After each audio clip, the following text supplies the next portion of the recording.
حضور سید عالم صلی اللہ علیہ وسلم کی امت بہترین امت. کون سی بہترین امت؟ جس کو کہا گیا کہ تم نے سود نہیں کھانا، تم نے حرام نہیں کھانا، تم نے غیروں کا مال نہیں کھانا، تم نے جناب یتیموں کا مال نہیں کھانا، تم نے ناجائز طریقے سے مال نہیں کھانا. لیکن وہ امت آج سارے کرتوت کر رہی ہے. پہلی امتیں ایک ایک گناہ کریں. کوئی ہفتے والے دن مچھلیاں کسی کے لیے ممانت آئے تو وہ ہفتے والے دن مچھلیاں پکڑیں، اللہ ان پر عذاب بھیج دے. کسی کی مجھے یہ بتائیں کہ آج جدھر جاؤ اس طرح شہر کی جس طرف نکل جاؤ وہاں بڑے بڑے پوش علاقے ہیں، بڑے بڑے جناب سوسائٹیاں ہیں اور بڑی بڑی دیواریں ہیں اور بڑی بڑی ان کی چیک پوسٹیں ہیں. اندر داخل ہونے سے پہلے اپنی شناخت کروائی جائے. بنی اسرائیل کی ایک قوم جس کے امیروں اور غریبوں کے درمیان جس کے امیروں نے دیوار کھڑی کر دی. بھائی اس قوم کے غریب ادھر رہیں گے اور امیر ادھر رہیں گے. جب دیوار کھڑی کر دی، ایک رات جب وہ سوئے، صبح اٹھے تو غریب امیروں کی جانب سے کوئی شور شرابہ نہیں، کوئی جناب اٹھنے کے اثرات نہیں، کوئی جناب باتوں کی آواز نہیں. تو غریبوں نے کہا ہم جھانک کر دیکھو تو صحیح، یہ آج اٹھے نہیں، خیر ہو یہ خاموش ہو کر بیٹھے ہیں. جب غریب قوم نے امیروں کی طرف جھانکا تو دیکھا کہ وہ کتے اور خنزیر بن چکے ہیں. صرف میرے اللہ کو یہ بات پسند نہیں آئی کہ تم نے ان کے درمیان تفریق پیدا کیوں کی ہے. جب میں نے جو خود بنایا ہے اپنے بندوں کو، خود کسی کو غریب بنایا ہے، کسی کو امیر بنایا ہے، کسی کو اونچا بنایا ہے، کسی کو نیچا بنایا ہے، کسی کو بڑا بنایا ہے، کسی کو چھوٹا بنایا ہے، تم نے درمیان میں دیوار کیوں ہے؟ اللہ نے ان کو خنزیر اور بندر بنا دیا.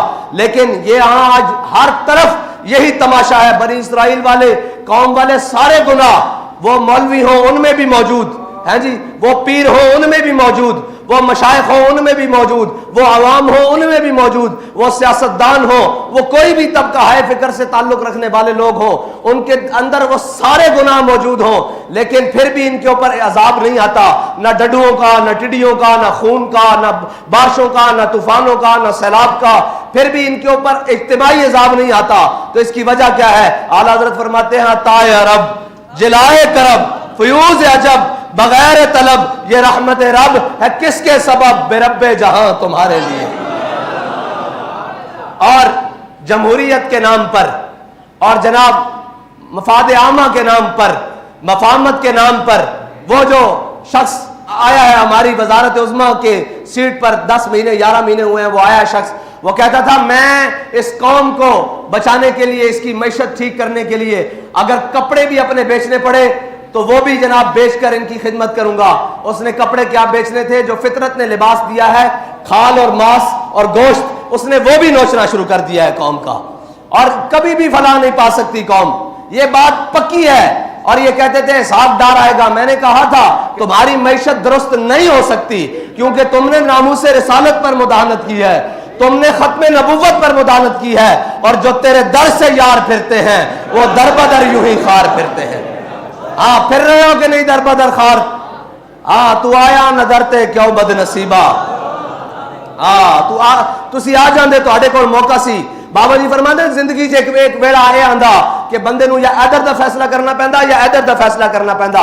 کاش کہ تسی سارے رسول اللہ دے در دا فیصلہ کر لیندے. اج تک تانوں سارے کہہ رہے ہیں تسی ڈیفالٹ بھی ہو چکے ہو، تسی جناب منگتے بھی ہو، تواڈے کول ملک بھی نہیں چل رہا. کہنے جی آپ کہتے ہیں جناب سود کو ختم کرنے والی بات، اور آپ کہتے ہیں جناب یہ کوئی ٹھیک بات ہے کہ جناب آپ کہتے ہیں ہم سود نہیں دیں گے. میں نے کہا یہ ٹھیک ہے کہ دنیا کے آگے جھولیاں پھیلا کر پھرو، اور یہ ٹھیک ہے کہ دنیا کے آگے دامن پھیلا کر پھرو، اور تم امداد دینے جاؤ اور اگلے دروازے بند کرنے کہیں لینے نہ آ جائیں، اور تم دنیا کو امداد دینے کی بجائے یہ بیان دو کہ ہم 6 مہینے تک ان سے امداد لیں گے نہیں. ڈوب مرنے کا مقام ہے تمہارے لیے. اور پوری قوم اس کے ساتھ بالکل جناب کھڑے ہیں جی، ہم جمہوریت کے ساتھ کھڑے ہیں. اور بھائی جمہوریت جب سارے غریب مار دے گی تب جمہوریت سے جان چھڑائی جائے گی. آؤ آج بھی حضور کے دین کی طرف، آج بھی ان عیاشوں کی بدماشیاں بند کرو. اور ہم نے کہا تھا تیل کی قیمتوں میں اضافہ، تو آج ہم پریس کانفرنس کرنے لگے ہیں. ہم نے پتہ ہے سب سے آخر میں کیوں اعلان کرنا ہے؟ اس کی ایک وجہ ہے. اس کی ایک وجہ ہے کہ ہم انتظار کر رہے تھے، ہو سکتا ہے جن کو آزادی کی جنگ لڑنے کا شوق چڑھا ہوا تھا وہ کچھ کر لے قوم کے لیے، کچھ بول ہی پڑے اپنے اقتدار کی حرص کے علاوہ کہ یار اس قوم کو مارنا ہے تم نے. تمہیں چاہیے تو یہ تھا کہ تم منی بجٹ پیش کرتے ہوئے یہ کہتے کہ ہم اپنی عیاشیاں ختم کر رہے ہیں. آج کے بعد جتنے سرکاری جناب تیل لینے والی گاڑیاں ہیں اور گاڑیاں ہیں ان کا خرچہ ہم خود برداشت کریں گے. آج کے بعد جتنے بھی ہمارے اثاثے ہیں آدھے ہم وہ قومی خزانے میں جمع کرواتے ہیں. لیکن انہوں نے آسان حل ڈھونڈا ہوا ہے. ان کو پتا ہے کہ ہم لتر بڑھا دیں اور بندے بڑھا دیں, قوم کھانے کے لیے تیار ہے. ہاں جی, قوم کھانے کے لیے تیار ہے. انہوں نے آسانی سے تیل کی قیمتوں میں اضافہ کیا, بجلی کی قیمتوں میں اضافہ کیا اور گیس کی قیمتوں میں اضافہ کر کے سکون سے پھر کیا کرتے ہیں, پھر تماشے کرتے ہیں قوم کے ساتھ. پھر ایک آدھی آڈیو لیک کرتے ہیں, پھر ایک آدھی ویڈیو لیک کرتے ہیں اور قوم کو کہتے ہیں آپ اس طرف لگ جائیں. ہم اپنے جناب نشہ اقتدار میں مست رہیں, لیکن ہم یہ انتظار کر رہے تھے ہو سکتا ہے یہ جناب جو آزادی کی جنگ لینے چڑھے تھے ان کو شوق چڑھ جائے, یا وہ کراچی سے خیبر تک کوئی بھی جناب جماعت ہو جن کو نوازا جا رہا ہے یا نوازنے کے لیے تیار ہے جناب, جو بوٹ پالش کرنے کے لیے پہلے نمبر پر صفوں میں کھڑے ہیں, ہو سکتا ہے ان کو قوم کا خیال آ جائے. لیکن ہم نے دیکھا جنہوں نے آزادی کی جنگ لڑنی تھی وہ خود جیلوں میں جا رہے ہیں اور جیلوں میں جانے کے لیے بہانے ڈھونڈ رہے ہیں. اور جناب جنہوں نے کہا تھا کہ ہم میدان میں کھڑے ہیں وہ جناب آگے لیٹنے کے لیے تیار کھڑے ہیں. تو پھر ہم نے کہا کہ آخری تو ہم ہی رہتے ہیں.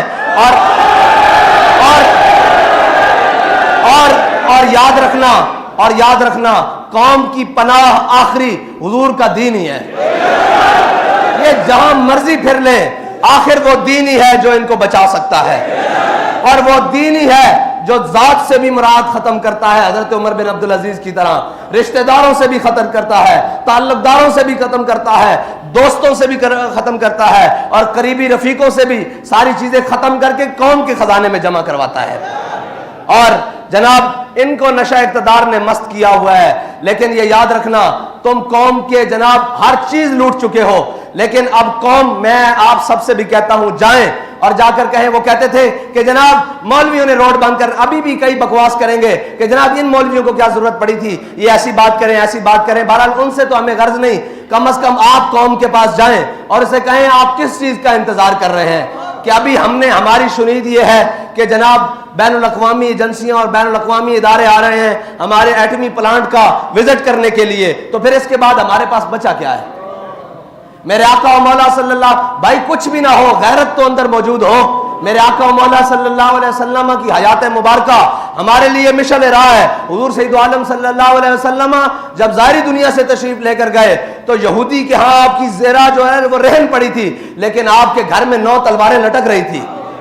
ہاں یہ تو ہمارا, لوگ کہتے ہیں پھر جناب یہ ڈیفنس. میں نے کہا بھائی بات سنو, ہم بھوکے بھی رہ لیں گے, ہم ساری باتیں کر لیں گے, لیکن اپنی غیرت کے اوپر سودا نہیں کریں گے. ہاں کل کو یہ بات جناب بین الاقوامی ادارے آ کر کہیں کہ جناب اس کو بھی بیک رول کرو اور اس کی جناب تعداد کو کم کر دو, انہیں کہہ دو بھائی ہم بھوکے رہ سکتے ہیں, اس کی تعداد بڑھائی تو جا سکتی ہے, کم نہیں کی جا سکتی. لیکن میں آپ کو یہ بات بتا دوں کہ جن کے ہاتھوں میں آپ کے ملک اور ریاست کا اقتدار ہے وہ بڑھانے کی کیا بات, وہ تو اس کو ختم کرنے پر تلے ہوئے ہیں. لیکن یہ اس پاکستان نے باقی رہنا ہے تا صبح قیامت, اور اس پاکستان نے اسلام کا قلعہ بننا ہے. لیکن لگتا ہے اس کے آثار اللہ تعالیٰ اپنی حکمتوں سے, اپنے جناب رازوں میں سے اور اپنی تدبیروں سے انشاءاللہ جلدی لا رہا ہے. اب آپ کی ذمہ داری بنتی ہے آپ قوم کے پاس جائیں اور انہیں کہیں کہ تحریک لبیک جو بھی فیصلہ کرے آپ کو اس کے ساتھ کھڑا ہونا ہوگا.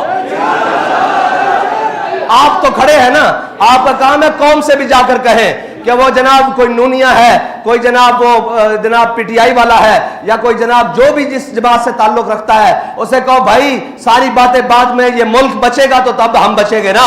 اس ملک کو جس نام پر حاصل کیا ہے وہ ملک رہے گا تو پھر آگے چل سکیں گے نا. تمہاری یہ, میں تاجروں سے کہتا ہوں میرے آقا و مولا ابھی رمضان شریف آ رہا ہے, اس کے لیے بھی انشاءاللہ ہم نے ایک جناب پلان ترتیب دیا ہوا ہے اور انشاءاللہ بڑا بہترین ہوگا. بہرحال میرے آقا و مولا صلی اللہ علیہ وسلم نے فرمایا حق گو یعنی سچ بولنے والا تاجر اور جناب امانت دار تاجر قیامت والے دن شہیدوں اور صدیقوں کے ساتھ اٹھایا جائے گا. لیکن سچ بولنے والا تاجر اور جناب امانت دار تاجر, لیکن یہاں کیا ہوگا, ابھی جناب آئے گا رمضان تو قیمتیں 3 گنا بڑھا دی جائیں گی. پھر ان پیسوں سے جناب